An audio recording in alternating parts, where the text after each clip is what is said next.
from the shadows deep, where the mind and body meet. Every heartbeat pounds like thunder, a call to awaken, no time to wander. Push the limit, feel the fire, one step closer, climbing higher. Warriors unleashed, breaking chains, chasing dreams, the power's in you. Let it scream, get inspired, stand tall, fight the beast, champions for life, warriors unleashed.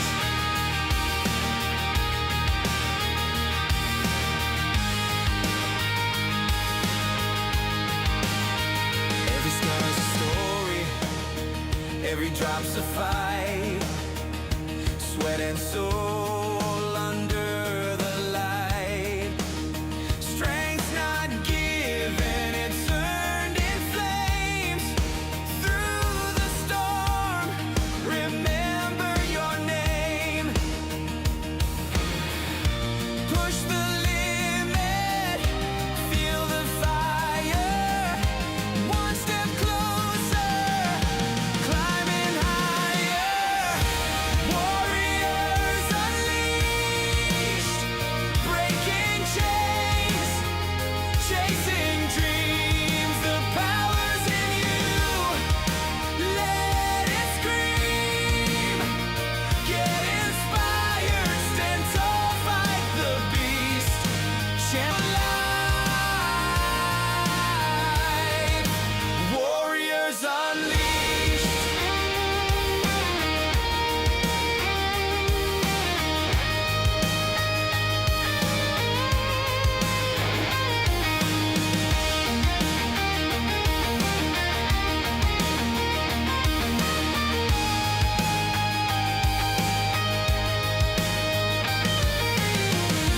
Push the limit, feel the fire, one step closer, climbing higher. Warriors unleashed, breaking chains, chasing dreams, the power's in you. Let it scream, get inspired, stand tall, fight the beast, champions for life, warriors unleashed. Warriors unleashed. Warriors unleashed. Warriors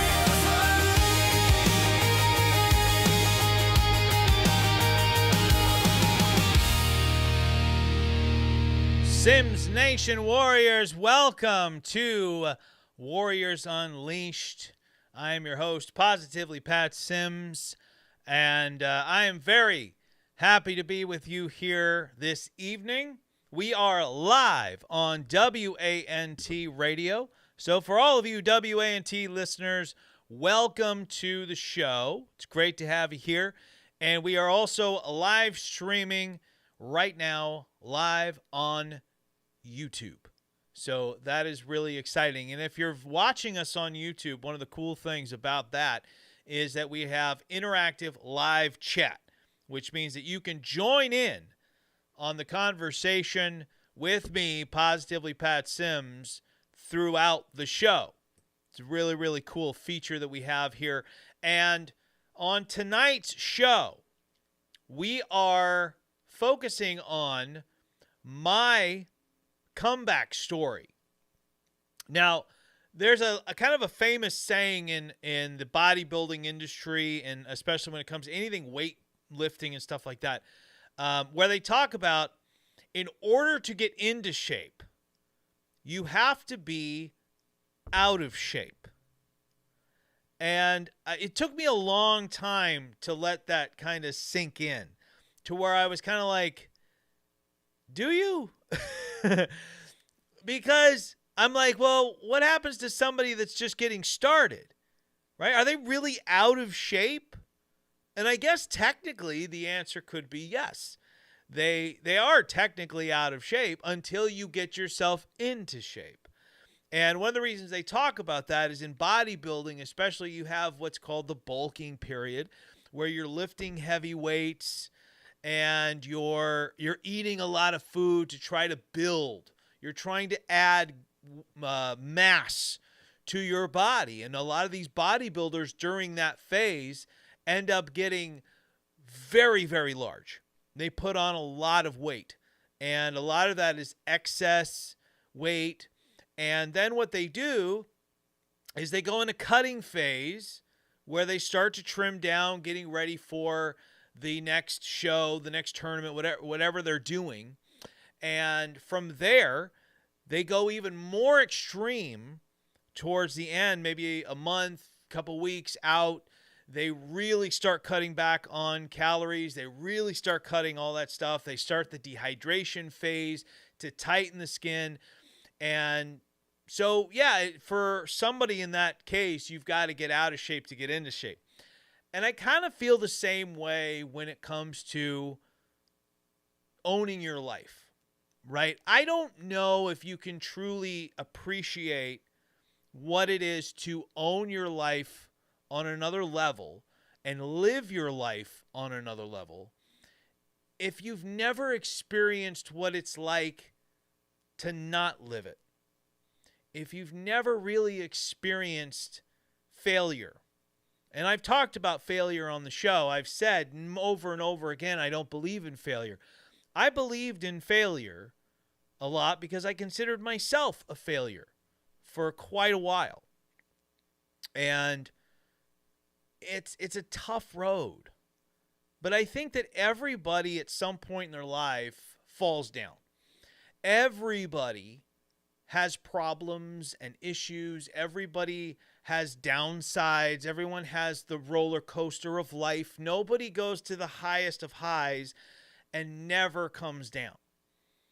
Nobody experienced just a constant upward trajectory movement for their entire life. Everybody takes 2 steps forward, 1 step back. 2 steps forward, 1 step back.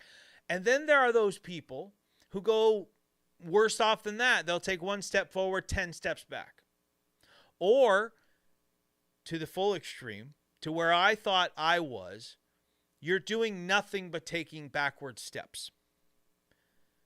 When you only take steps back, you're not living your life. You're not owning your life. You're not doing any of that stuff. And so when you do decide to make that change, and we, again, the last couple of weeks, we've been talking about this at great length, the idea of how difficult it is to make that decision. Because it means you have to admit that you have a problem. It means you have to admit you're doing something wrong that needs to be corrected. You could look at addiction for any kind of drug or alcohol, or what we'll talk about on tonight's show, food. And you could say the same thing. In order to truly get the help you need, you have to admit you have a problem.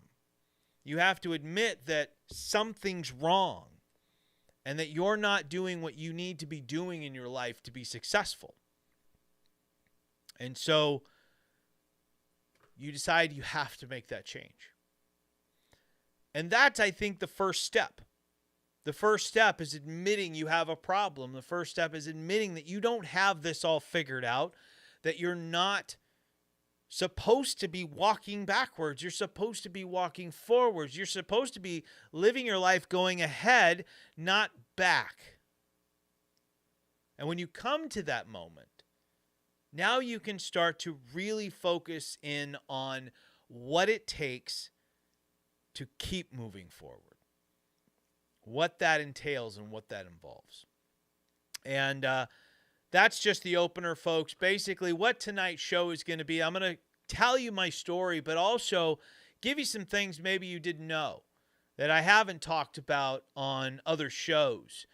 other people's podcasts, with my video on the DDP Yoga YouTube page, or anything that they've shared of mine on social media and stuff like that. Because as you guys are aware, I am a DDPY Positively Unstoppable Challenge champion, and that is a big part of my story.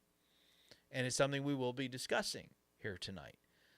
And in between a lot of this, I'm going to take some time, and I have right here some very good questions that have been asked from our Warriors Unleashed Facebook group. So if you're looking for a great place to come and be with people that are on that same kind of health and fitness journey that you want to take, maybe yours is more mindset, maybe yours is health, maybe yours is fitness, whatever the case may be, come in and join us at Warriors Unleashed. All you got to do is answer a couple of questions, agree to keeping our place a place of support and positivity, and I personally will let you in. And we're starting a new thing on that group this week, which is welcoming all the new members over the past week. So anybody who joins from today on through next week, next Friday, will get a nice welcome to the group post from me, Positively Pat Sims. And if you join the group, you'll also get opportunities to interact during the week, ask questions like we're going to be answering here tonight. And we're also going to be asking members of the group if they want to be a part of the show. So if you've been wanting to be a part of Warriors Unleashed, we're going to kind of be exclusive for the most part to asking people from the group. So that's kind of where we're going. And we're trying something new tonight as well. So there is the YouTube chat, the live chat there. But I also have found out that the lighting conditions are a lot better now for the iMac camera that I have on my new iMac here. And I think the picture looks great. It looks great on my end, at least. And that means I've opened up for my phone to be in hand. That's right, my phone that has this really cool Positively Pat Sims case on it. A shameless plug for my iPhone 17 Pro Max. But that means that during the show, anybody that follows Warriors Unleashed and so forth can message me through Facebook Messenger, or if you're my friend on Facebook.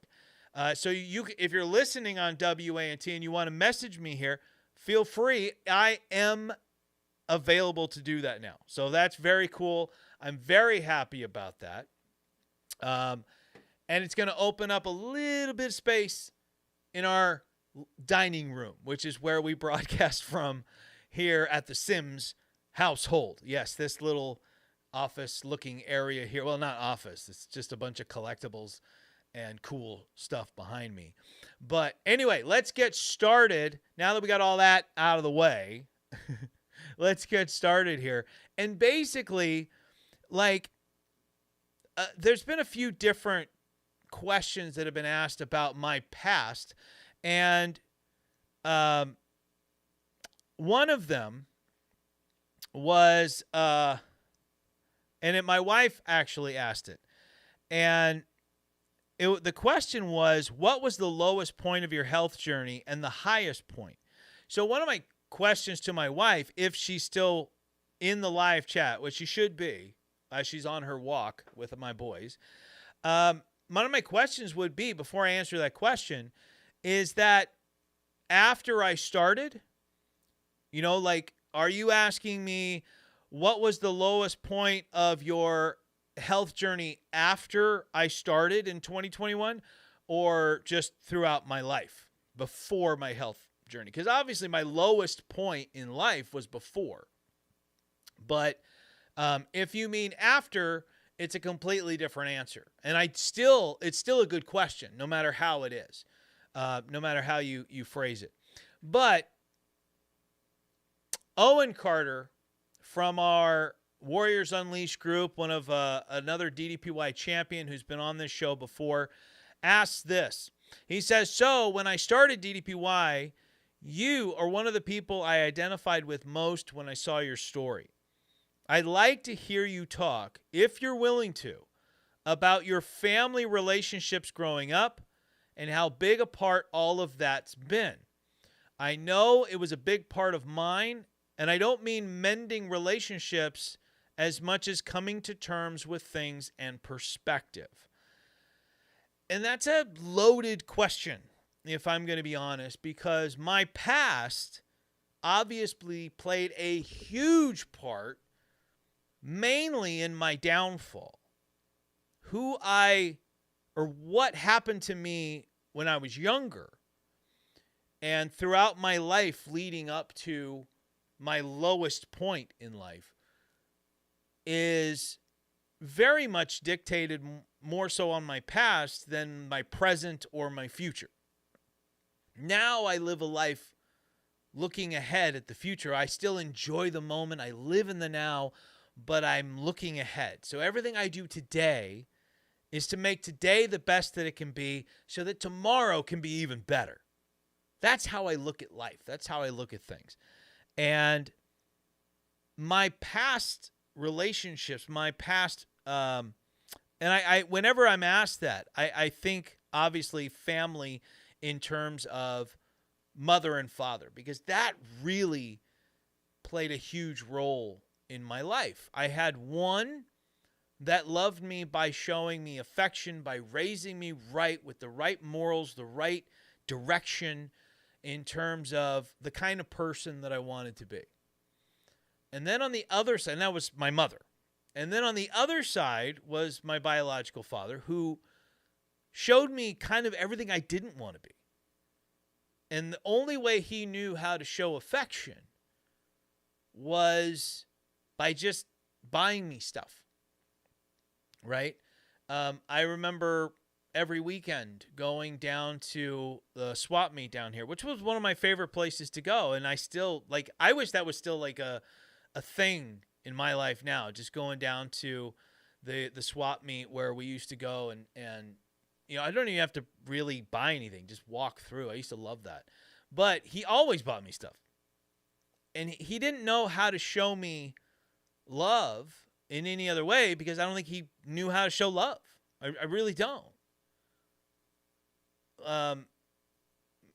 Giving your son a hug, that wasn't really in the cards, And outside of that, as a human being, my biological father just was not a good person. He was mentally and physically abusive. He treated everyone like they were beneath him.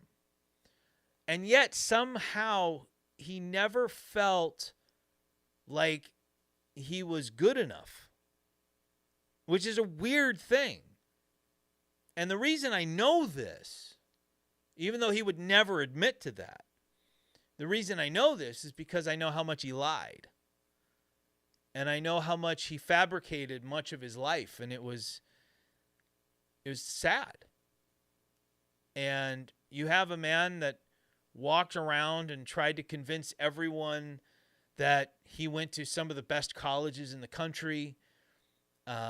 He went around trying to tell people that he was this world champion surfer, that he was a military man, that he served in Vietnam, and that he owned an almond farm out near Fresno, California.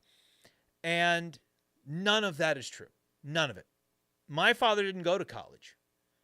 My father worked at Caterpillar for 40 years, if not more. I'm not 100% sure how long he worked there, but it was 40 years. It's crazy. He worked there my whole life. And until he passed away in 2019. But yeah, he made it all up. I know he worked Caterpillar his whole life, my whole life. And I don't know what's wrong with that. He did well there. If I could work at one job and do financially well at that one job for my entire career, I'd be proud of that. Who else can pull that off? He was not a surfing champion, but he definitely was a racquetball champion. He actually had legitimate trophies about racquetball. He did well in karate.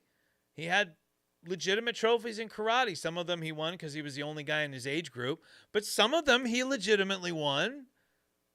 But he didn't brag about that. He would buy pictures of other people doing things, and because you couldn't see their face, he would tell people it was him. He never served in the military. He never owned an almond farm. And believe me, when I heard that one, I looked into it. Because if my father owned an almond farm, you better believe I would find out about that after he passed away, because we could have used the almond money.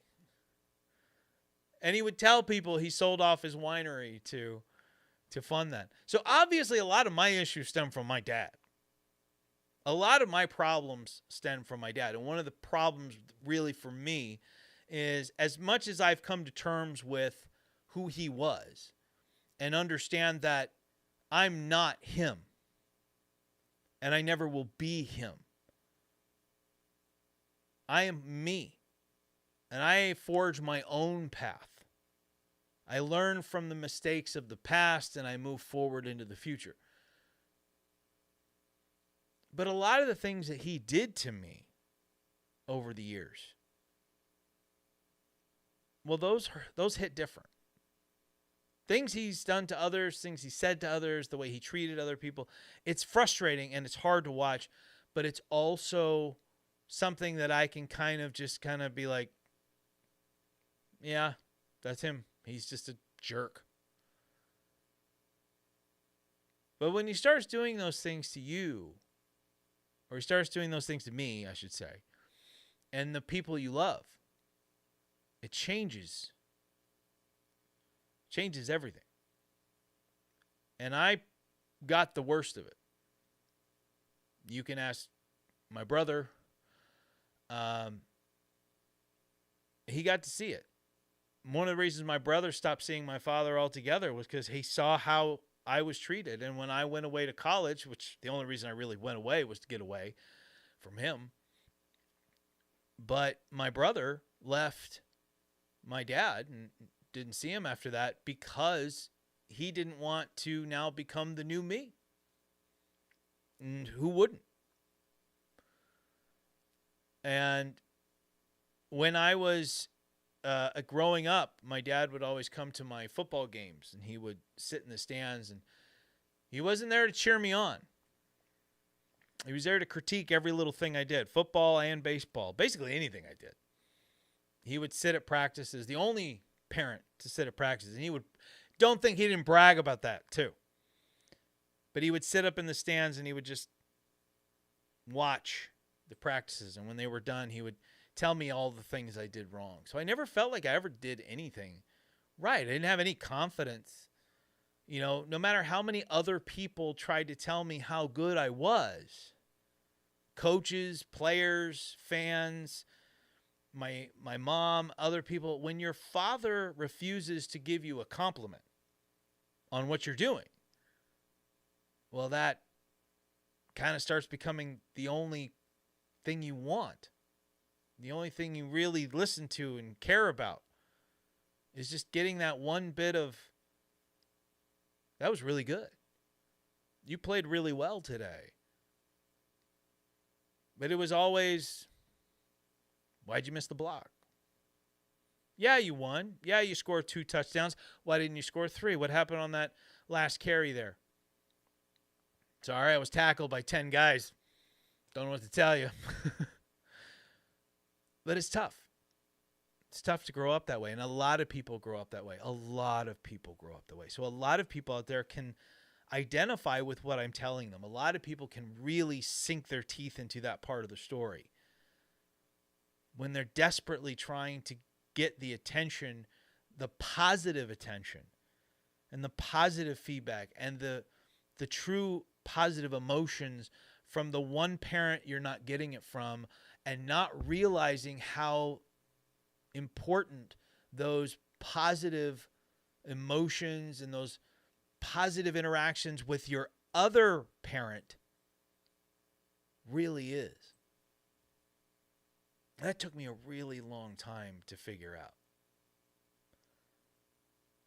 When you live your life to try to please someone else, you forget to take care of you. I was 18 years old, and I had come back from, I was home, and I got hurt out in college. I had to come back home. I didn't go back to college after that. I couldn't play baseball, couldn't play football. My knee got taken out by a car, and I just wasn't a very good student either, to be fair, and kind of blew the college thing. But I came back and put on quite a lot of weight. I got up to maybe 260, something like that. Definitely not the heaviest I'd ever been in my life, but I was about 260, maybe at that time 250, 260, somewhere around there. And I went over to see him at his house, and the only thing he could talk about was how fat I was. The only thing he could talk about was how fat I'd gotten and how disappointed he was in me, how just much of a shame I was, apparently, to him. And that was the last time I saw him for about two and a half years. And when I left there, I had this attitude of, well, I'm going to show him, right? You know, if you ever see me again, you're going to regret what you said. And I went on a journey and a path that was the worst I could have possibly gone on. I remember this was 18. And I got my first, I'll change up what I was going to say. I got my first taste of what it is to have a real, true food problem and addiction. I developed a very severe eating disorder that has followed me my whole life. And when you do it for as long as I did it, it's kind of like a lot of people that smoke or drink. You know, when things happen, you feel like, oh, I need to turn back to that. And I know because I've smoked and drank. But I became a bulimic back when I was 18. And one of the reasons why is because I love food. And I'll get more into that later, but I love food. And the idea of becoming anorexic didn't work for me. And, you know, anything that involved cutting out food, anything that involved that, I wanted the shortest, fastest way to success with air quotes, that I could. And I remember at one point, I was really binging. And you're talking about, I'm still ashamed of eating the way I'm eating. My dad still had me so mesmerized on being ashamed with what I was almost punishing myself as well. And so I was still eating horribly and then purging. And I was punishing myself, which is a hard thing to realize. And so I would sit in my car on the way to work. I would stop in a drive-thru and I'd stop in my car on the way to work. And I would eat like 2 or 3 meals worth of food. And then the nearest bathroom I could get to, I would go and I'd purge. Before work even started. And I did that for every meal. And it worked.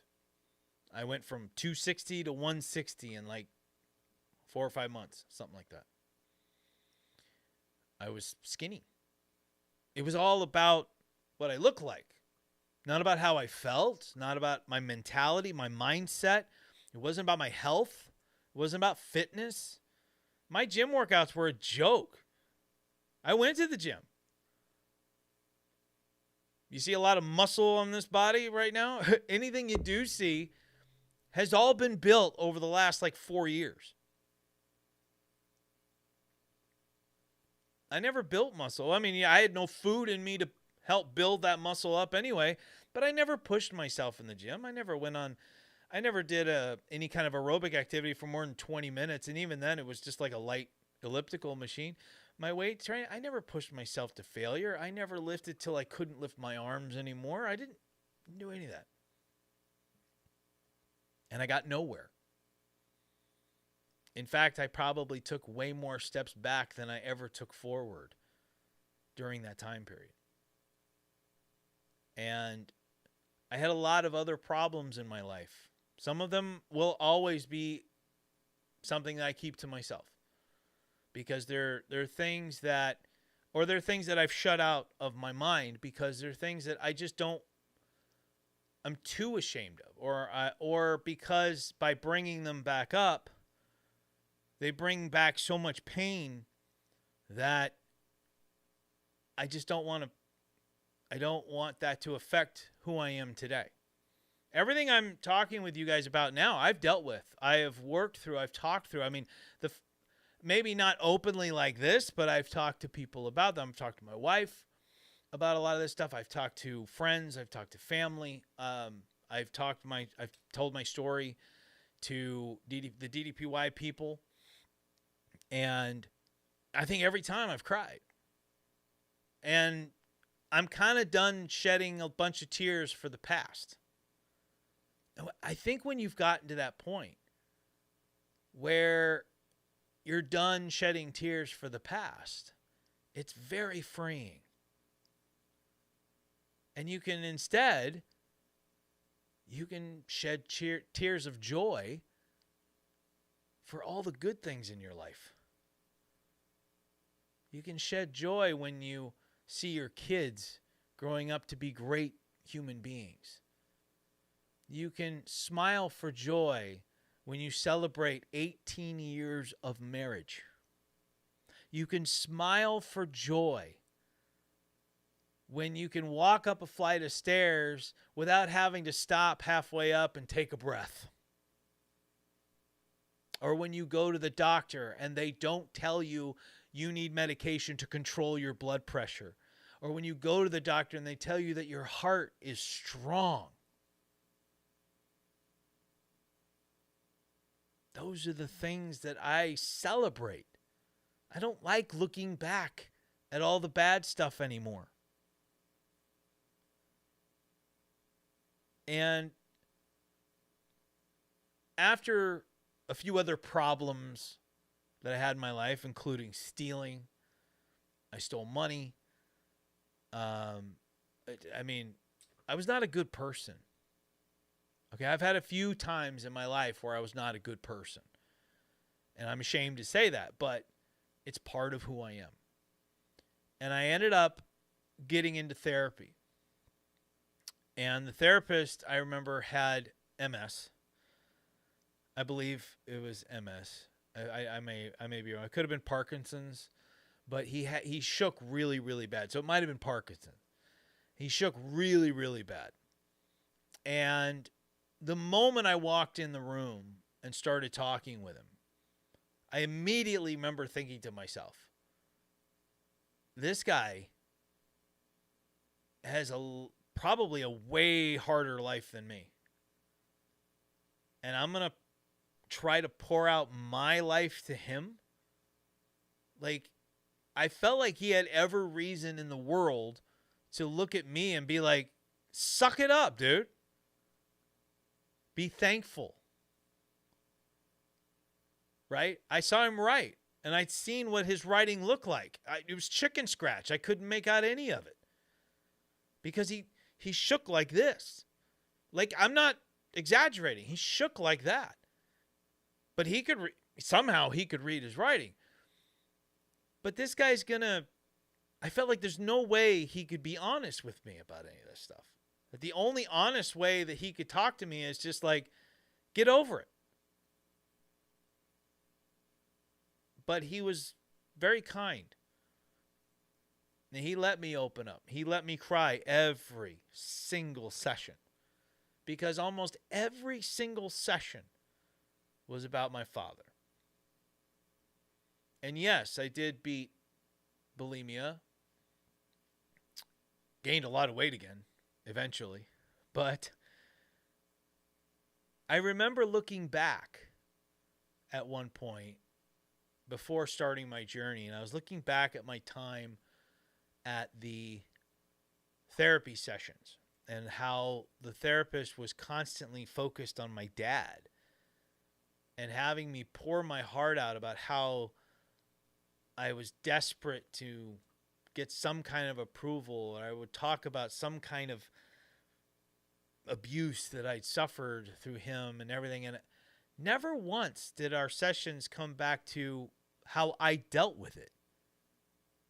It just kind of felt like it was just taken for granted that the bulimia was the only real problem I had as a reaction to everything that happened. Like, I don't remember dealing with the mental side of what I was going to do to deal with it. It was always like, okay, how many times did you throw up this week? How many times did you do this? Okay, now tell me about your dad. And it's like, looking back, I was like, I mean, in a sense, it helped because it kind of gave me accountability and it let me get out some emotions, but it didn't help me. In the long term, it didn't do anything for me other than make me think that my father remind me, I guess, that my father was a horrible person. And I've always had a thing where I don't like to hold grudges. I don't like to hold on. I've never really liked to hold on to negativity about other people. I'll hold on to it for decades. But I don't hold on to it for other people. I don't do that now, by the way. I'm just saying, for a while I did it. But I don't like holding on to it for anybody. And I always have this belief, and I'm sure I get it from my mother. I always have this belief that people can be better. They just need the right moment in their life. They just need, or someone in their life who can push them in the right direction.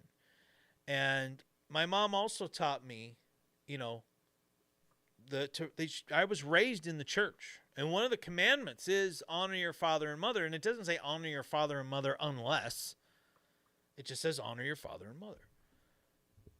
And I'm sure there's exceptions to that rule. When my father should have been one of them. But I always stayed true to my faith. And a big part of that was honor your father and mother. And no matter how much my father dishonored me, no matter how much my father negatively affected me, I never returned the favor, so to speak. And I always held out hope that even he could be better. And I thought maybe I'd seen it when my kids were born and my father was 10 times the grandfather he ever was as a father to me. And I'm happy my kids got to see the best side of my dad because that was never a side I got to see. And when he died in 2019, it hit hard. I think more so because I felt like I failed. I felt like my father was somebody that I was supposed to save. He was somebody that I was supposed to take care of and that I was supposed to honor by helping him become the man he should have been. And it was my job as his son to bring him to a better place.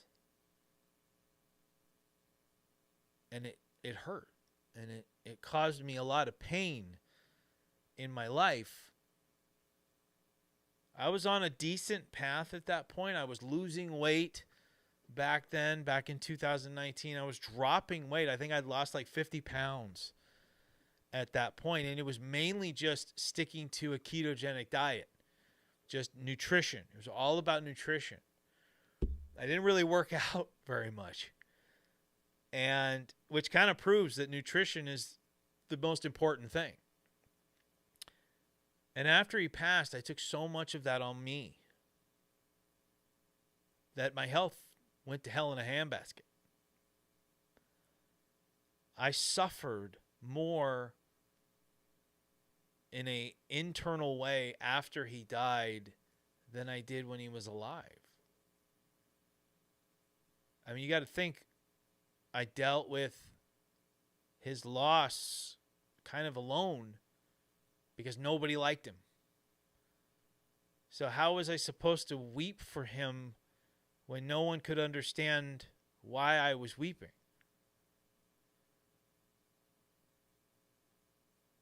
I held all of that inside.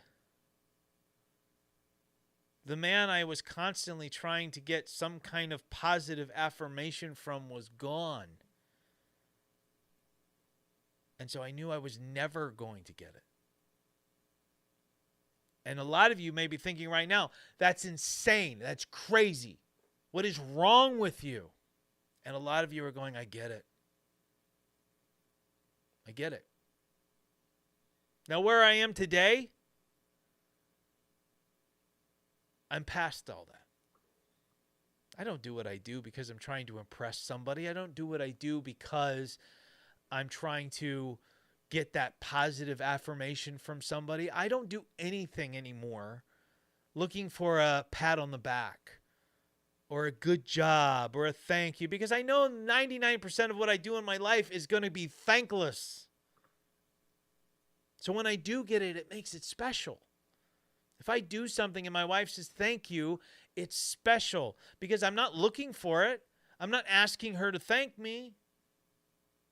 But she does it because she loves me and she appreciates what I do. So when I do those things and she says thank you, it means everything to me.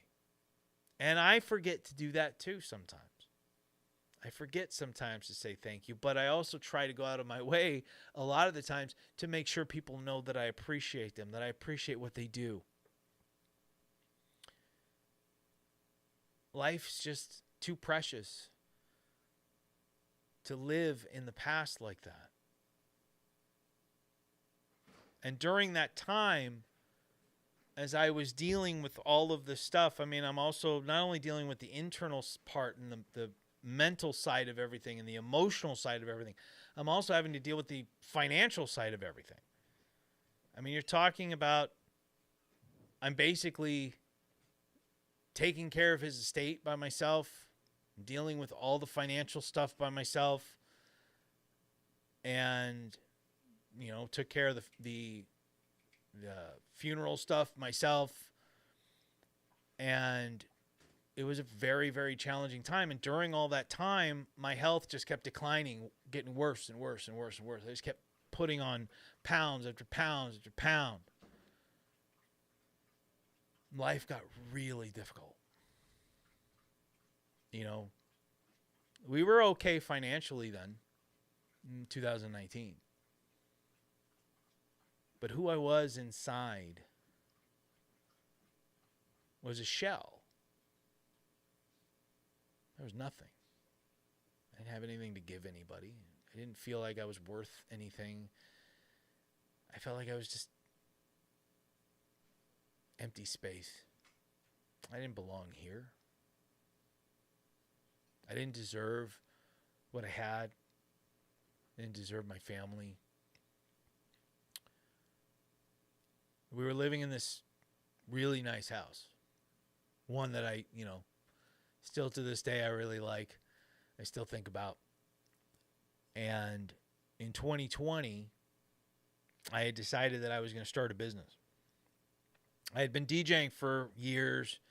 I had gotten really good at helping people plan and get parties going and stuff like that. And I kind of thought, I could make that into a business. I could make a living doing this. And at the beginning of 2020, I sunk thousands of dollars into my business, which was a party and event planning consultation company. And we started in January of 2020, and we started getting clients right away. But if you know the party planning business, you probably know that when you're getting started, most of your business is going to come from events that are down the road, maybe 2, 3, 4, 5, 6 months down the road. Sometimes weddings I've been booked a year in advance. And so we started getting clients. And I remember one of them was a really good gig that was going to be like a big time. We're talking like $15,000, $20,000 gig. And COVID hit 1 month before that gig was to happen. And COVID hit. And I didn't have any more money to sink into this to keep it alive. It was only going to have to be by getting out there and making it happen. And I had been screwed over at my job. I left my job in September of 2020. And if you guys lived in California, you know that California was one of the most, if not the most locked down state in the country. And in September, when I left, I had two problems. Number one, the day after my birthday, I had shoulder surgery. Not the replacement that I would have a few years later, but just to clean it out. But that alone put me on the shelf for weeks. And then we had a COVID spike, which meant that California went back on a kind of a lockdown thing. And you couldn't leave. You weren't supposed to go anywhere unless it was for essentials. If you were essential business, you could go. There was all this stuff that happened in 2020 that screwed with everybody's life. Everybody. I'm not just woe is me for 2020. I'm just giving you what happened to me. But everybody suffered in 2020. And the funds ran out. And I'll never forget the moment in my video where I actually see a tear roll down my face as I'm talking to Steve Yu at the DDPY Performance Center. And I said, the one thing I always wanted in my life that I never had was a family home. I grew up with a mom and a dad in two separate places. They divorced when I was about 2. I have no memory of them together. I didn't know what having a family home felt like.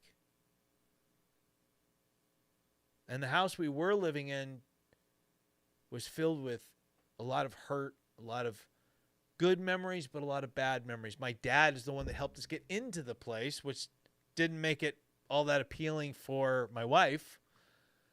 And so this was our place. This was our house.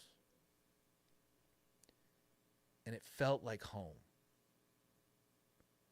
And it was gone.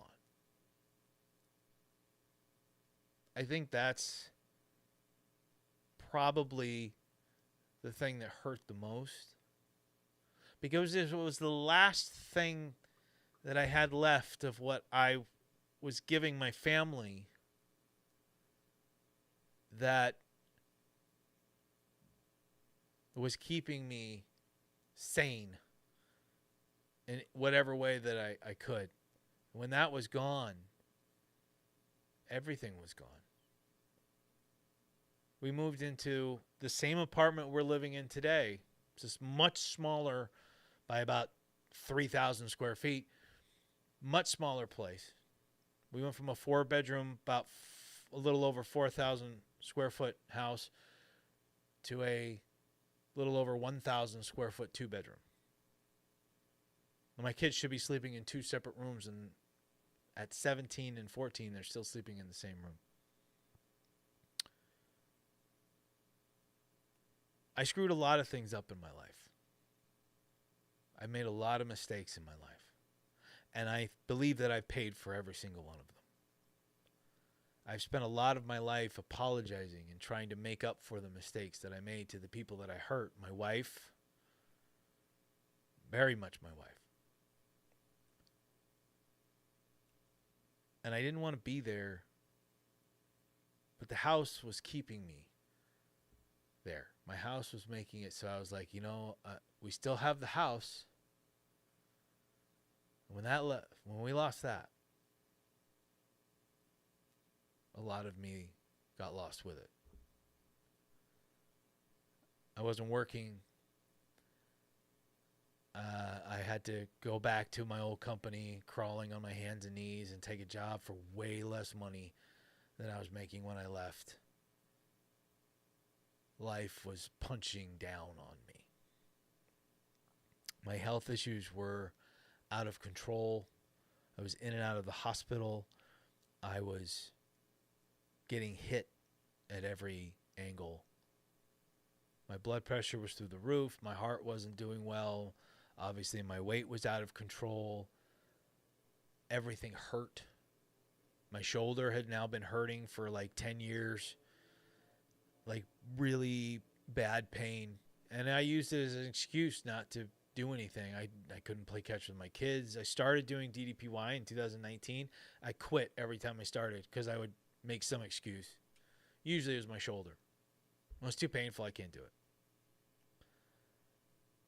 But I think a lot of it too was that mental aspect of I just didn't think that I was worth saving.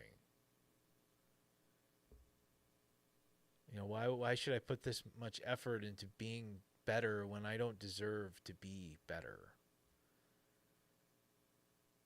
And one of the questions that I got asked was, when and what moment or event would you say your story actually began? And again, I think it's like, are we talking about my comeback in 2021?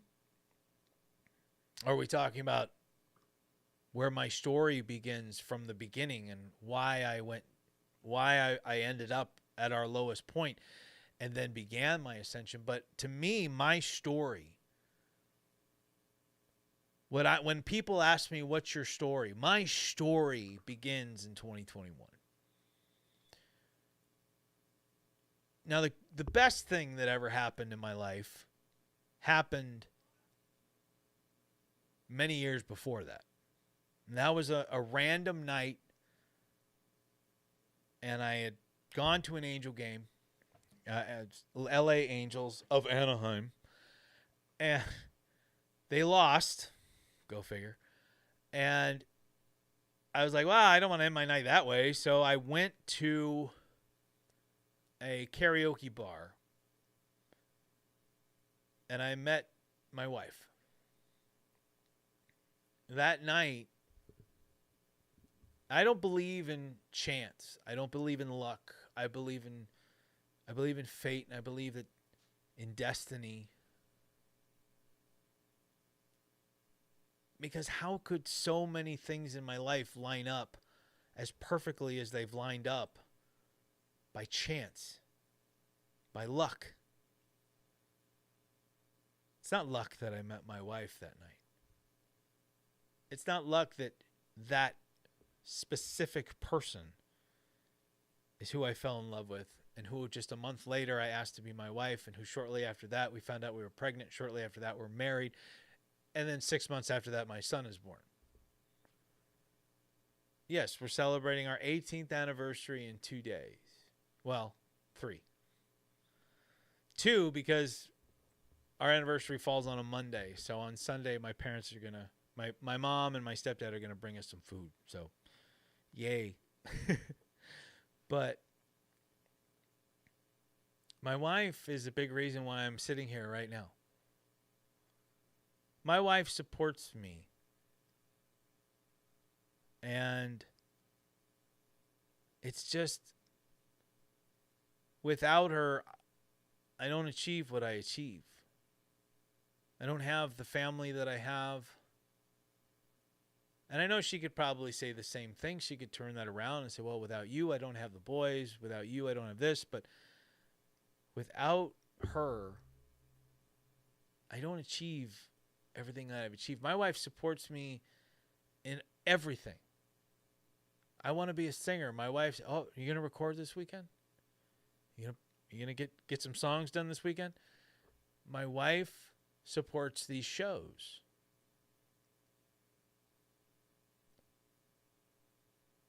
My wife supports my health and fitness journey. So you could make so many cases for what moment and event where my story begins. Does my story begin at birth? Does my story begin when I met my wife and my world changed forever for the better? Or does my story begin when I finally admitted that if I don't make a change, I'm going to die young? There's always that chance that you're going to die young. Life is unknown. You got to do the best that you can with it. But life is precious. And I want to live as long as I can for whatever I have control over. And I'm like, I don't want to leave my wife a widow. I don't want my children to not grow up with their father. I have to be here. I want to see my kids grow up. I want to see, God willing, their families, to hold a grandchild, to grow old with my wife like my grandparents did when they celebrated their 50th and 60th wedding anniversaries. I wanted those things. I wanted them for me. I wanted them for them. They became my why. And I made the changes that I needed to make in my life to make it happen.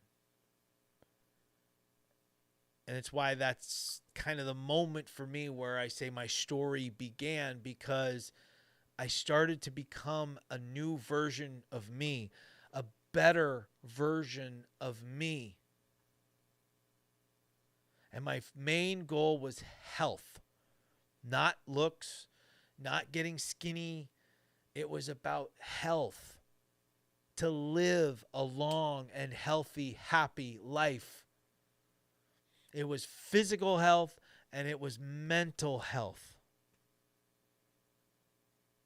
It was realizing that I was worth saving, that my life was worth living. I changed my nutrition. I went back to ketogenic diet for 16 weeks because I knew it worked. I knew that I could get into ketosis. And after the ketogenic diet for 16 weeks, I transitioned and I went into a high protein, medium healthy fat, low carb diet from there on. And my nutrition has changed ever since, depending on my needs, depending on what I'm doing. If I'm trying to bulk and gain more muscle, I eat more. I still stay high protein, but I have to add more carbs in. I have to add more carbs in for energy because I'm not trying to burn fat for energy while I'm getting my lifting in, because I'm trying to build muscle. And so I use carbs to get through a workout. I use protein to build the muscle after. I take supplements like creatine and some other things. I don't do anything bad, but I do what I have to do. I eat and I train to achieve my goals, to achieve my dreams. And right now I'm taking 2026 and my goal is to reshape my body to be as lean and muscular as I can get it, even with a replaced shoulder, which limits the weight that I can lift. So I have to focus on form, technique, tempo to really get into a hypertrophic state to really be able to build muscle. And in 2021, I remember sitting down in front of a camera, and my wife filmed me, and she asked me questions, and I gave answers. And I'm sure I don't have it anymore because I lost it in the great external hard drive crash of whatever year it crashed, 2024 or something like that. And power cuffs are a big help. Yes, they are, my friend. Welcome, Gord M94963. Welcome to the show. I believe I know exactly who that is. Yeah. But so power cuffs didn't even enter the picture for me till they came out, obviously, before my shoulder replacement. Before that, it was jack straps. And I think the jack thing didn't go the way they hoped in terms of the name. And the product kept evolving. So changing the name to power cuffs was a good choice. But yeah, I remember getting the power cuffs before my surgery and kind of getting used to them a little bit because I used those to recover from my shoulder replacement. And they were a big deal, right? I didn't even have to lift weights. I could just do dynamic resistance. But when I first started, I couldn't move my arm. So all I did was when I was able to put the cuff on, I would occlude it. And then I would just sit here and I would squeeze and I would just flex like that. And just that with the power cuffs was holding in an isometric hold like that was helped. It really did. And I'm a believer in BFR training and all of that. So, but yeah, I'm pretty sure when I did that video with my wife, probably half of it was just, I was just talking out of my butt. You know, I was just like, I've just got to say whatever I need to say to convince myself that I'm going to do this, that I'm going to get through this. Because I literally was just living a life of starting and stopping. Everything I did, my business was a start and stop. My online stuff was start and stop. My health was start and stop. Everything was start and stop. So I was trying to somehow convince myself that I wasn't going to stop this time. And literally a week in, I tried to convince myself and my wife that I was going to stop again. Because my wife, I told you, my wife is incredible. My wife is the reason I'm sitting here today. My wife lost both of her fathers in one weekend. And how we always dealt with struggle and how we always dealt with thing was food. And so I was like, let's go. Let's go drown our sorrows in a buffet. And my wife was like, no. Remember, you're doing this thing here that you're doing. We're not doing that. And she did that a lot. Every time I would, quote unquote, hint that I needed a cheat meal or I needed this, my wife would go, nope. Or she would just ignore me altogether. Which was probably really wise on her part. Because I could be a real pain in the butt. To this day, I'm still a pain in the butt. But I had 3 things that I was going to do. And that was going to be the ketogenic diet for 16 weeks. And not just keto, but also just it had to be a full-on change of understanding that I couldn't just be eating crap. I cut out all sodas. I cut out a lot of processed foods. I cut out a lot of things that I just couldn't stand. I didn't get rid of them. They were still in our house because I'm a firm believer that to really beat something, you have to have that temptation in front of you. And the ability to say no is really what fixes that mindset. I learned that from a friend of mine when I quit smoking. They were like, don't finish the pack. Smoke like half the pack and then quit and keep it on you so that you're constantly telling yourself, I don't need it. I don't need it. And if you take one, you learn from it and learn to be stronger mentally And when you've gotten to the point where you have no problem fighting it, put it in your car. Don't get rid of it. Put it in your car. Because a lot of people getting in your car is light up right away. And I was one of them. So I put it in my car. Once you were done with that, they were like, you're free to throw them away if you want. Because that's going to be weeks, maybe months down the road. And so I took that same approach with my nutrition.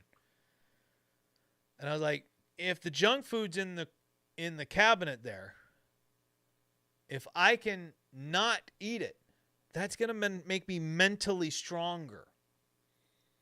And then eventually, you can get rid of that stuff. But when you have a wife and 2 kids, you can't get rid of everything. I'm kind of a believer that you want to teach your kids the right things and stuff, but sometimes you want to let a kid be a kid. You don't want to torture them all the time. Let a kid have a cookie from time to time. Let them have macaroni and cheese from time to time. But try to teach them good habits. And so nutrition was number 1. Number 2 was walking. I worked at a job now where my whole job was just to monitor this building for a company called Volcom in Costa Mesa. And I could just sit there all night with minimal walking, or I could walk as much as my body could handle. And when I first started this journey, I could get 10 to 12,000 steps during my shift. I was just too out of shape, too big. I was lucky to get that. By the time I was healthy enough and working out enough at home to where I didn't have to walk as much, I was getting up to 30,000 steps in one shift, in one night, which is kind of like just walking the entire night. Essentially what I was doing. I think I might have taken a 30-minute to an hour break from time to time, or, if it was raining really hard, I know sometimes that made it difficult. I was walking no matter what. And I remember walking one time in a full-on lightning storm where lightning was hitting like down the street, next door. And I'm like, maybe I should go inside. I kept walking. I think I ruined 3 or 4 umbrellas during 2021 and 2022. But walking was number 2. I still to this day believe that walking is one of the most underrated things that you can do from a health and fitness standpoint. It's low impact. It's good for your joints. It's good for your mind. It's good for you. And if you can go on like an hour or more walk, the benefits of that as you continue walking just get more and more and more. And so I love walking. I think walking's fantastic. My wife and my kids just came back from a nice little hour walk. It's great. It's really great. Now, is it the only workout people should be doing? No, I don't think that's the case. I don't think a 1-hour walk should replace doing something a little bit more than that. And that brings us to number 3. I said I'm going to stick to and I'm going to dedicate myself to doing this DDPY program. I didn't have the app. I didn't even know they had an app. I had the DVDs. And the first thing I had to do, because I didn't have a DVD player and I was lazy, so I didn't want to keep getting up and down putting DVDs in my PlayStation, I transferred them all to digital. And I put them on a hard drive and I plugged them into my little system I have here. I have a little network that I have here at home. And I put everything in there and I just would follow the schedule. I said, okay, today is Red Hot Core. Do Red Hot Core. Oh, today is Fat Burner. Do Fat Burner. I followed the schedule to the T. And over the next 6, 7, 8 months, I became who I wanted to be. And life started to open the door to all of these new experiences that I'd been missing out on for years. Not because of anybody else, not because of my father, not because of anybody else in my life, because of me. And I came to a realization that I am the one responsible for me. I am responsible for my own failures. I am responsible for my successes with the help of God, my family, and my friends.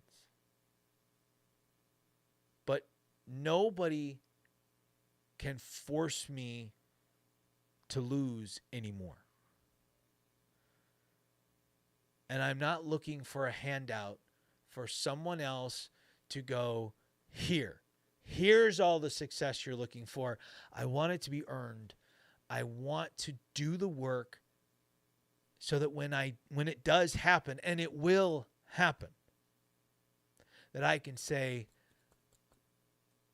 I did that. But I always say, I never just give myself all the credit, because I don't believe in that. I give myself credit, and then I thank all the people that made it happen, that helped me make it happen. I thank God every time.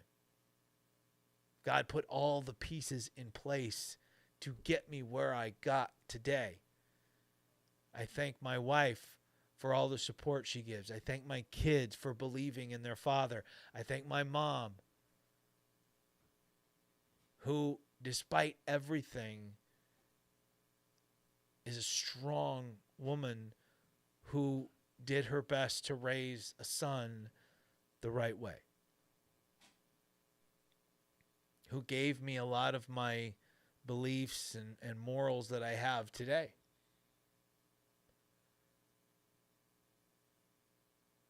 Life is good. And in September of 2021, when I was still on my journey and down over 100 pounds, I strapped another guy to my back and I jumped out of an airplane. And that was my way of telling the world that I'm done watching everybody else do their thing. I'm done sitting on the sidelines and watching everyone else live their life. I was going to live it, and I was going to live it my way. And there were a lot of people that didn't like it. There were a lot of people that just did not like who I'd become, because, and I've thought about this a lot, I think a lot of people started to back away from me, not because I was a bad person, not because they didn't like, me. I think that a lot of it was because I was a target. If you were to look at me before I made my changes, you're going to look at a person that you could look at like I looked at my therapist, and they could look at me and go, well, my life's not doing so hot, but I'm doing better than old Pat over there. Oh, I put on a little extra weight over the summer, but not like Pat did. I think a lot of people were like, Pat's our little punching bag. And when I stopped being a punching bag, well, people who weren't really my friend showed their true colors.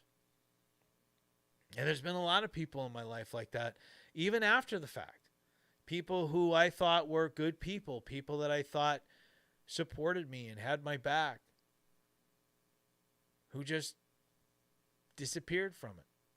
And then there's people that I thought there's no way in hell we're going to be friends. We have two completely different ways of looking at things. And then you find out that's a good thing. You find out that you can have a nice, respectful discussion with good people, even if they don't think the same way that you do. And I've made friends with people that I never thought I'd be friends with. life's crazy that way.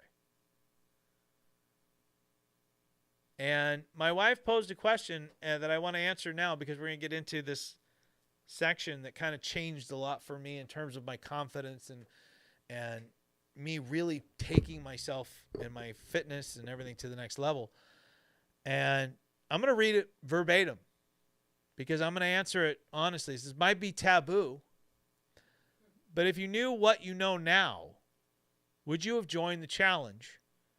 And would you have accepted the win if so? And I'm going to answer this honestly because I'm going to answer this in a very selfish way. The answer is I wouldn't change a damn thing. Because everything that's happened, again, I believe happens for a reason and happens with purpose and is meant to happen. So no, I wouldn't change a thing. And the thing is, yes, I know that looking back, you might say, oh, I might have done this different, or I might have done this different. But I don't think I would want to do any of it any different. All right. Now, I have admitted this. I wouldn't have been a part of the challenge had Pat McDermott not reached out to me and invited me in. Mainly because I didn't even know there was a challenge. Now, if there was a challenge going on now, would I join it? No, I wouldn't. And the reason is because the challenge changed over the years. And I'm not trying to put anybody down. But when you have something that feels like a competition, where you're giving people, making people champions, you're giving them belts, you're giving them trips to Georgia, you're giving them meets with Dallas and get to go to his Christmas parties and that kind of thing. There's a prize to be won. When that happens, those, even with the best of intentions, become overly competitive. They become unhealthy competitions. And the goal of Positively Unstoppable Challenge was to get you in a positive place, to transform your life in a positive way. And when I joined in 2021, we were coming off of their first real year of it. There was one before that, but it wasn't really talked about much.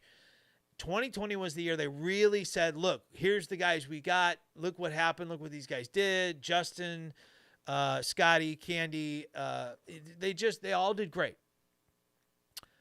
And my year was very similar. I never competed with anybody.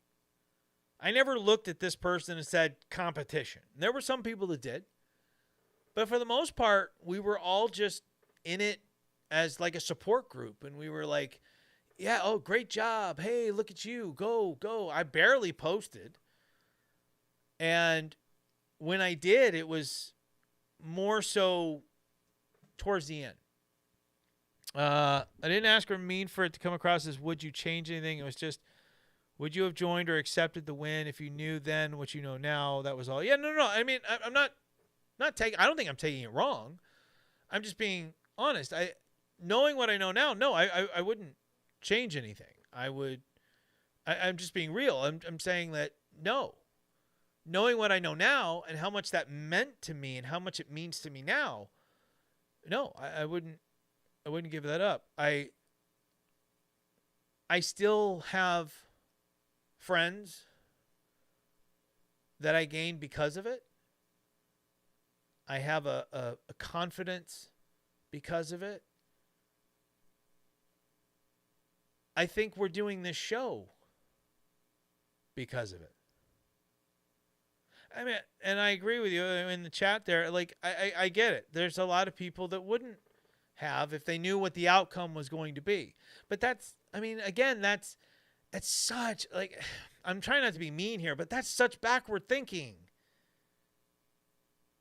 You can join something that has a bad outcome and not carry it through for months, years, weeks, days, whatever. That's what got me where I was. I just kept holding on to stuff that was happening. It's just, again, I think there's so much, and I know, I get it. You're right here. My wife's right here, and I get you're talking in the chat. But the truth is, it's just holding on to stuff that's keeping you from moving forward. I mean, you can't tell me I'm wrong. I mean, these are things that have been a couple years in the making, and I would say this to anybody. You can't hold on to stuff that's holding you back. You can't hold on to stuff or try to claim that I'm holding on to it because I'm using it as fuel for the fire. No, you don't. I hate the idea of anybody using negativity to fuel the fire to succeed. Success should be the fuel that ignites the fire within you to succeed. I don't do this, what I'm doing right now, despite anybody. Right? I don't do this because somebody's telling me I can't or I shouldn't or I'm not going to be successful doing it. I do it because I'm looking forward to the day when this show is seen by thousands, by millions, is listened to on WANT by thousands. I am fueled by my future success. And I don't want anybody to take this wrong. I'm not trying to put anybody down. I'm definitely not trying to put my wife down because, I want to have a good night with my wife. I want to have a nice, evening with my wife. But what I'm trying to get at is I'm trying to actually be more inspiring and more just say that there's a better way of going after what you want in life than using anything that happened or anything anyone else has said or done as fuel for the fire. That's all. That's all I'm trying to say. And I agree. Like my wife said, I'm not holding on to it. Clearly, I'm not. I'm happy and coming along nicely, if I do say. And I agree with you. You are coming along nicely. I do still think there's some things that we all have things that we can work on every day. All of us. I do. I'm working on so many things right now to get better. Not just from a professional standpoint, from a personal standpoint, from an emotional standpoint. I have a little bit of a short fuse a lot of times because I get frustrated really easy, and I'm really trying hard to work on that. I really am. It doesn't always feel like it to people, but I really am. And the thing is, when you're making little adjustments and little improvements or little changes, they don't get noticed for a while. And I'm at fault for that too, and not noticing people's changes and so forth. I joined for me, not to win, as we win every time we take the time for self-love, and goals are great. Yeah. And that was the original intention of the challenge was, everybody wins if they put in the work and they achieve results, they achieve success, everybody wins. And that's why I was a big supporter of the switch to the Transformation University. I thought the Positive Unstoppable Challenge had pretty much kind of run its course because it had become not everybody, but a lot of people were joining because they just wanted to win. They wanted a belt. They wanted the money. They wanted that trip to Georgia. They thought they were going to be Dallas's buddy. There was so many misconceptions of what the challenge was supposed to be by the people who joined it. I mean, I've talked with people even here on this show. We've had, not this show, but actually my old show. We talked to people who were like, I promised my family I was going to win. I said, why would you do that? You have no control. It's not a Biggest Loser competition where the guy that lost the most weight wins. And I know I'm kind of rambling about it, but, I have my thoughts. I'm passionate about it. And becoming a champ, I've said this before, like I probably wasn't ready to be a champ. It doesn't mean I wouldn't still accept it or that doesn't mean the world to me, but I probably wasn't mentally ready to be a champ. I think the me that I became a couple of years later was a much better version of me. But becoming a champ in 2021 helped push me to go further and do more, and I think set me up for that success down the road. And I think the timing was right, and I'm proud of it. I'm very, very proud of it. And that's why it's still on display right here. And yeah, let's get into some more of the questions that I can be openly, blatantly honest about. So we talked about Owen's question. I want to finish up some of these from my wife here. The lowest point in your health journey, and I don't think I remember getting an answer about this. Was the lowest point in your health journey post 2021 or in general? And then the highest point. So if my wife could throw that in the chat, I'd appreciate it. So the question I'm asking is your lowest point of your health journey, is that post 2021 or just in general? No, of your actual, since you've started. So 2021 on. Okay, so my lowest point, that's a tough one. I mean, it's the first week was bad. I will give you that. My first week was really bad. But I would have to say the hardest and lowest point for me was probably in the weeks leading up to my shoulder replacement. You'd think I'd say after, because it was a lot of pain. There was a lot of drugged up moments and a lot of pain. But I had so much support, again, from my wife, who really took care of me.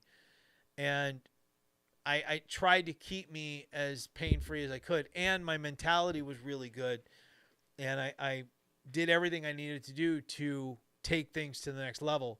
But the weeks leading up to it were probably worse, especially from a mental standpoint, because I was so scared. A 45-year-old getting a total shoulder replacement is terrifying because there was nothing that I could find that was encouraging me that things were going to be able to get back to normal. All I saw were guys that could barely get their arm past here. They weren't working out. They weren't training. I saw a couple of older ladies who did some basic yoga stuff, and I'm like, oh, what is my life going to be like when this is over?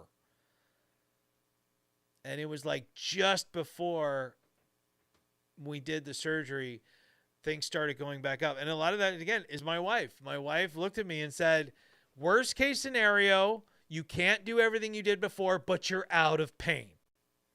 And I was like, yeah, true. And I'm like thinking in my head, best case scenario is I can do everything I did before and then some and be out of pain. Now, I still have pain. I don't want anybody thinking that, a shoulder replacement is this magic cure that all of a sudden you're not in pain. I'm just not in 24/7 on a scale of 1 to 10, an average of 7 or 8, with a 10 just sleeping on my shoulder wrong, right? I'm not in that kind of pain. I have the majority of my time is 0 to 1 on the pain scale. And the worst it's probably ever gotten since the major pain and since it's healed is probably like a 4 on the chart in comparison to where I was. That's the worst of it. All right. And there's little things here and there. When it gets cold, my shoulder freezes. And I have to spend more time warming it up. I have to be smart when I lift. I can't lift heavy ever. I have to be very smart. I worked my way up from 0 to wherever I am today on everything that I'm doing. I work with bands. I work with dumbbells. I don't lift heavy weights. And I do a lot of DDPY. And I like to do custom DDPY workouts that I lead, that I instruct, because then I'm in control let's say my shoulder starts to go, we're not doing side planks today.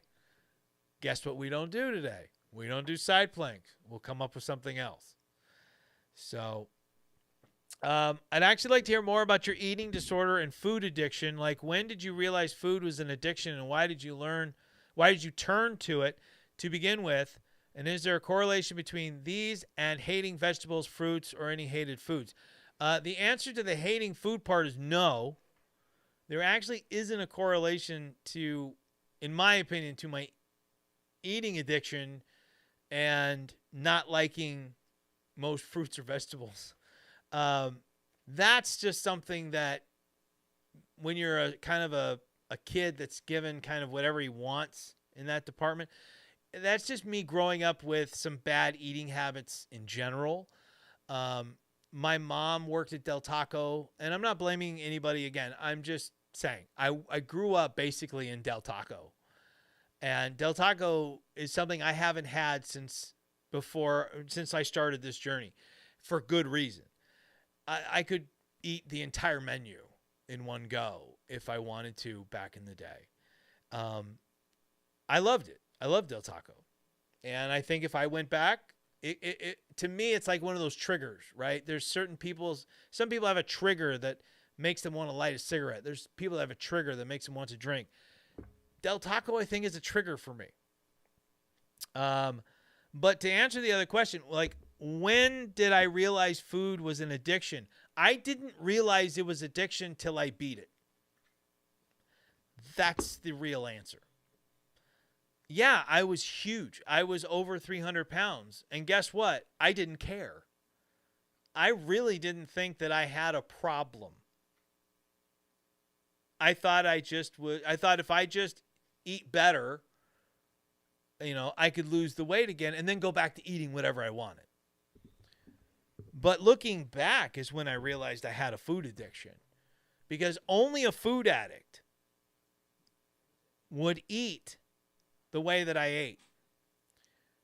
Because it's not just one way of eating. It's the uncontrollable urge to eat. And it's also the guilt involved. Okay?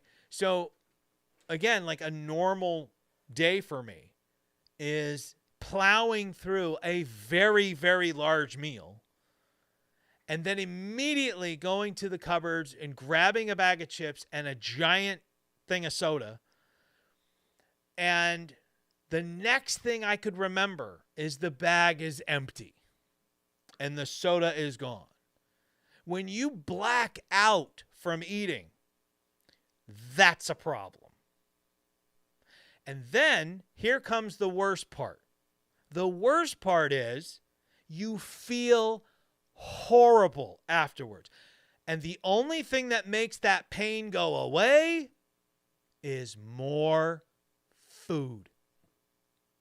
And it is an endless cycle. And when you can't control the cycle, then the cycle controls you, and you are now an addict. And so what you have to do is you have to take control. I keep hearing this thing where, like, the control and discipline. You need discipline. Discipline means nothing if you don't take control. You have to take control first. And then you use discipline to maintain control. And I'm telling you this because I know it's true. And I dare anybody to prove me wrong. If you don't take control, what are you giving your discipline to? What are you showing discipline to? Nothing.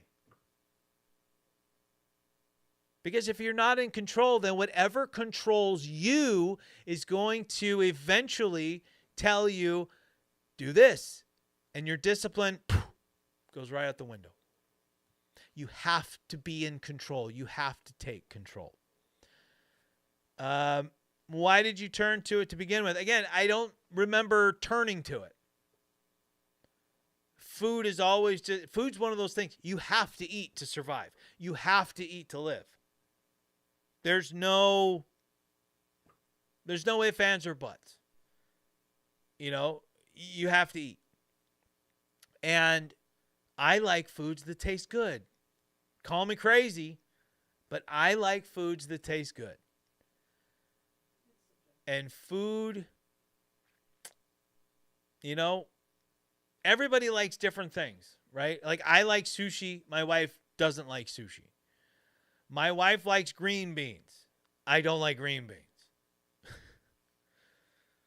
You know, it's the way things are. But if I think something tastes good, I want more of it.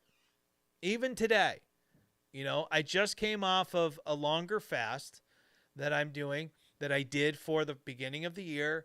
Flush out the system, reset the body, reset the mind, it helps get rid of inflammation in your joints, which is great for my shoulder. And you know, you got to take it slow when you have your first meal after a fast, but I tell you what, I could have eaten everything my wife made and leave nothing for anybody else. So I had to that's control right there. That's taking control and using discipline to maintain that control. But yeah, I don't recall a time when I turned to it. It just was that snowball, you know. And I think the first time you eat, because of your emotions and your feelings, I think that's what gets the ball rolling. And I don't think there was any one moment that I could look back on and go, that was the catalyst. That's what started it. Why did it take so many starts and stops before you finally stayed with it? It's a tough one. I think it's because mentally I wasn't ready. You know, people talk about, you know, quitting smoking and quitting drinking and going on diets and exercise, and they all fail. And the big question is like, why? You know, I remember before I was a smoker and a guy would tell me like, I wish I could quit smoking. And I'm like, well, just stop. What's wrong with you? Just stop. If you want to stop smoking, just stop smoking, right? And then you smoke and you realize how freaking hard it is to stop smoking because you're addicted. That's what addiction is. It means you have no control. And so until your mind is ready to take control, it's always going to be so hard to keep going. We talked about it. You have to take control and then use discipline to maintain it. Mentally, I wasn't ready yet. And in 2021, I was ready. I made the right decisions. I did the right things, and I had the right support behind me. And I will say sometimes the start and stop also has to do with who's behind you, who's supporting you. Because, you know, I'm not trying to insult my wife here, but there were times when she would give in to what I wanted. I'd start a journey and then I go, oh, I can have this. Or I'd reward myself with food. And she just wanted to make me happy. And there's a big difference between making someone happy and doing the right thing. And my wife and I both started doing my journey and her doing the right thing at the same time. And that brought me success. So the time I didn't stop coincidentally seems to line up with the time that nobody facilitated the stop. And I'm not taking that off of me. I'm the one that caused it. But it shows the importance of support. It shows the importance of having someone or people in your life that are going to help keep you on the right path. And the end of the day, though, it comes down to you. I believe I've answered all of my wife's questions, and I've done so honestly and openly. You're welcome. And we have two more, and then we're going to close the show because we're going long here, which I knew I would when I'm talking about myself. I mean, come on. Come on now. I didn't realize how long we were going. To me, it felt like we had, when I looked up and saw how long we've been, I literally thought like we'd only been doing this for maybe an hour tops. And I was like, well, I'm probably right on time. Nope. But that's what happens. It happens with a lot of the shows I've done before. Thank you. I'm doing the show now. They can't hear you. You can't talk to me. But why? Why would you talk to somebody who's on there that no one can hear you? But no, it happens. You know, like I've had other shows with other people that go long because you get caught up and it doesn't feel long. And when it doesn't feel long, you keep going. So Julie Johnson from our Warriors Unleashed Facebook group asks, what kind of food and workouts do you use to help you burn fat and build muscle? So the great and all-powerful answer of health and fitness is, well, that depends. Now, if you're asking me, I'm always feeling like I'm a work in progress, right? I'm always assessing and reassessing. But one of the things that I found that works is understanding what you're trying to achieve first and foremost, set goals for what you want to achieve first and foremost, or secondly, and then figure out what works best to achieve the goals you're trying to achieve.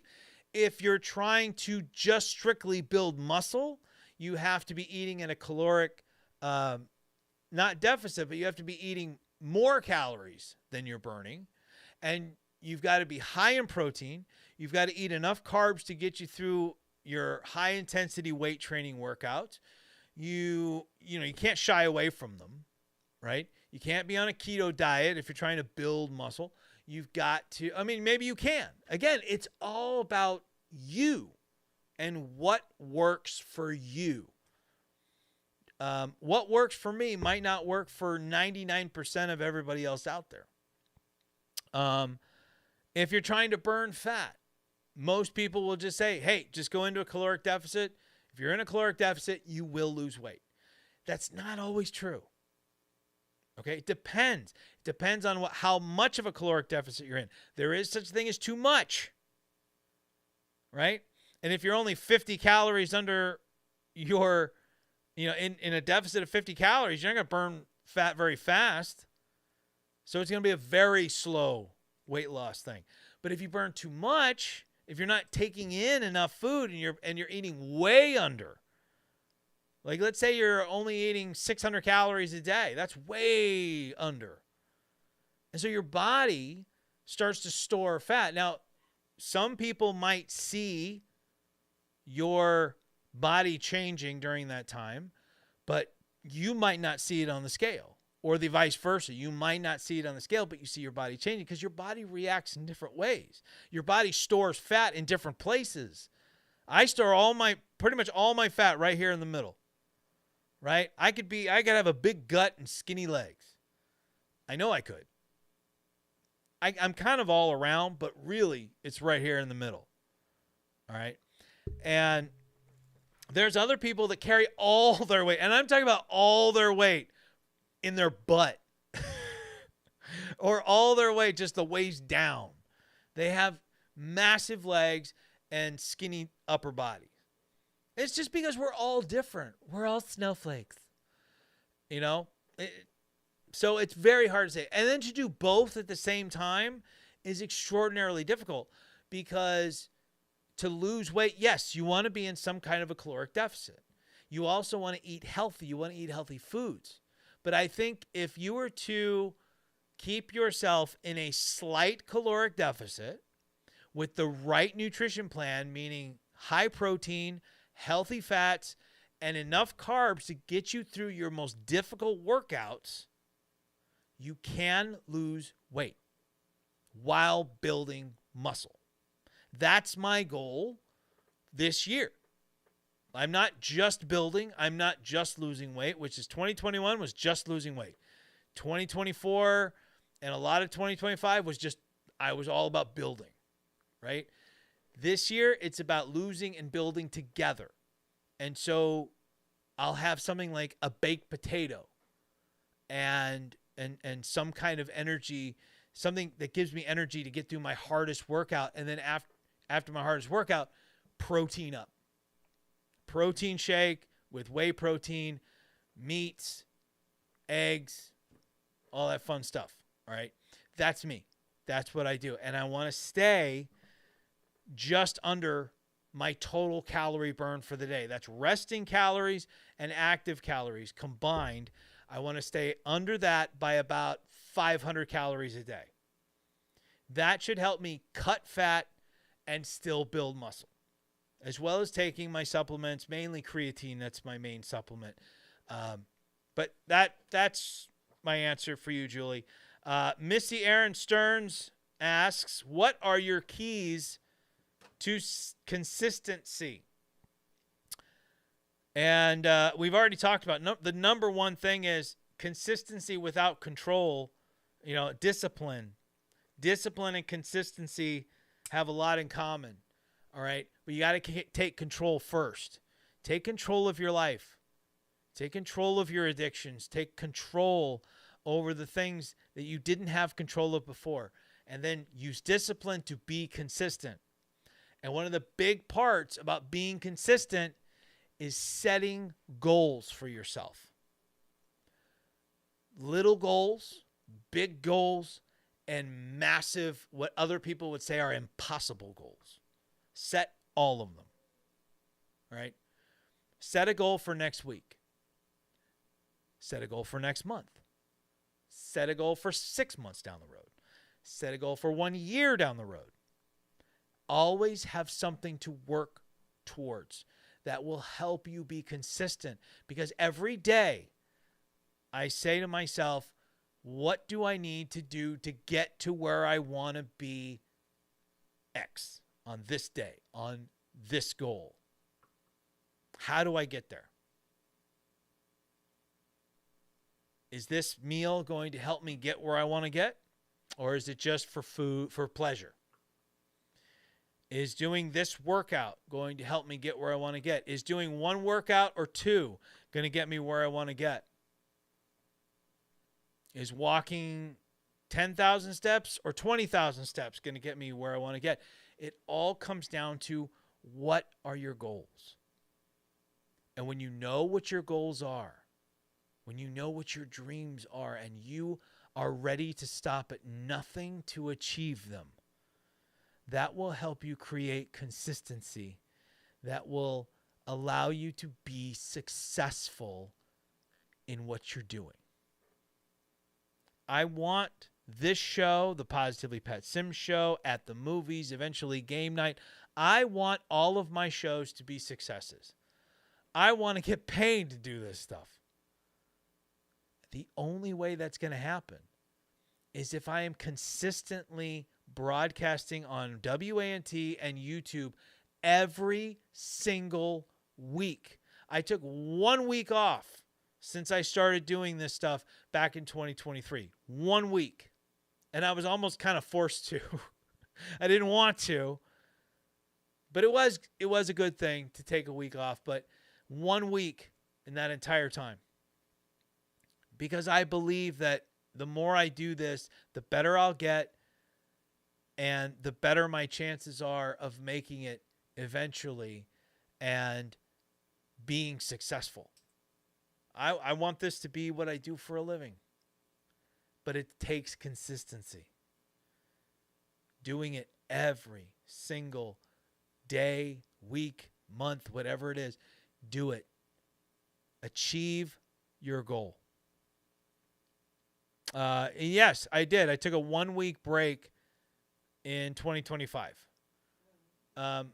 Honest Reviews is on a hiatus because we're reformatting it, and we're going to pick it up here this year. We're going to restart it. But in terms of the Positively Pat Sims show, Warriors Unleashed, we took 1 week off. We took one weekend where I didn't do anything, and that was it. I said since 2023, chat. I said I took 1 week off since we started doing the shows in 2023. We started in 2023. So chat. There you go. But yeah, that's it. I mean, I don't know if that sentence was confusing. It wasn't to me when I said it. We started in 2023, and we've taken 1 week off since then. I don't know if that makes it better, but that's it. All right, guys, we got to go. I've wasted everybody's time, probably with a lot of stuff. But really quick, before I go, I want to remind you guys, head on over to positivelypatsims.printful.me, and you will find our store where you can find all of our cool merch. Warriors Unleashed is a little limited at the time. I haven't had a lot of chances this year yet to put new stuff up, but we do have our shoes available, our men's high top shoes. We have our Christmas ornaments, which get them now, man. Get them for next year. We got ours. And we got our Warriors Unleashed t-shirts. We just upgraded our supplier for the t-shirts. They're really, really nice.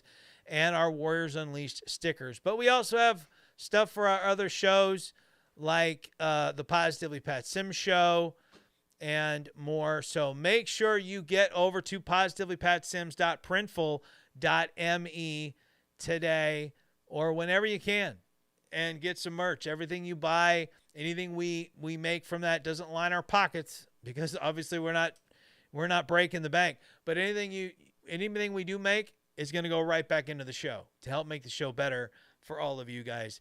And so I'm going to wrap this up quick, guys. As I always say, take it easy. And if it's easy, take it twice. And that's tomorrow's show. Get inspired to be an inspiration. So long, everybody. We'll see you next week, and we'll see you tomorrow for the Positively Pat Sims show, where we talk about pro wrestlers in Hollywood. We'll see you then. So long, everybody.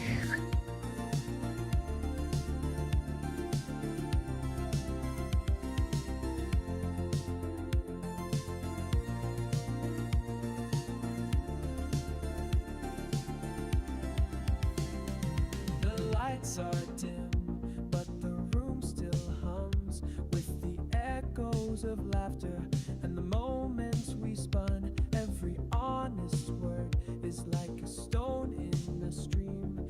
It rippled, it lingered, it shaped our dream. And if you ever wonder where I'll be, look to the screen, I'll be there, you'll see. Goodbye to the faces that stayed in the glow. Goodbye to the voices I'll always know. This isn't an end, just a bend in the road. Goodbye for now, my friends, my show.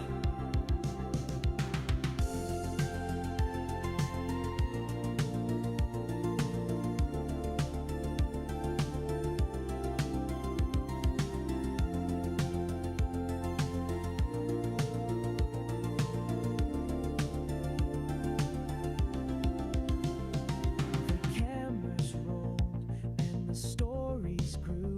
Each review a mirror of me and you. Through coffee stains and late night calls, we built a world behind these walls. And if you ever wonder where I'll be,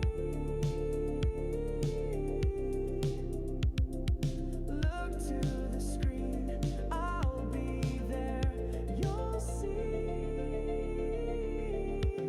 Goodbye to the faces that stayed in the glow. Goodbye to the voices I'll always know. This isn't an end, just a bend in the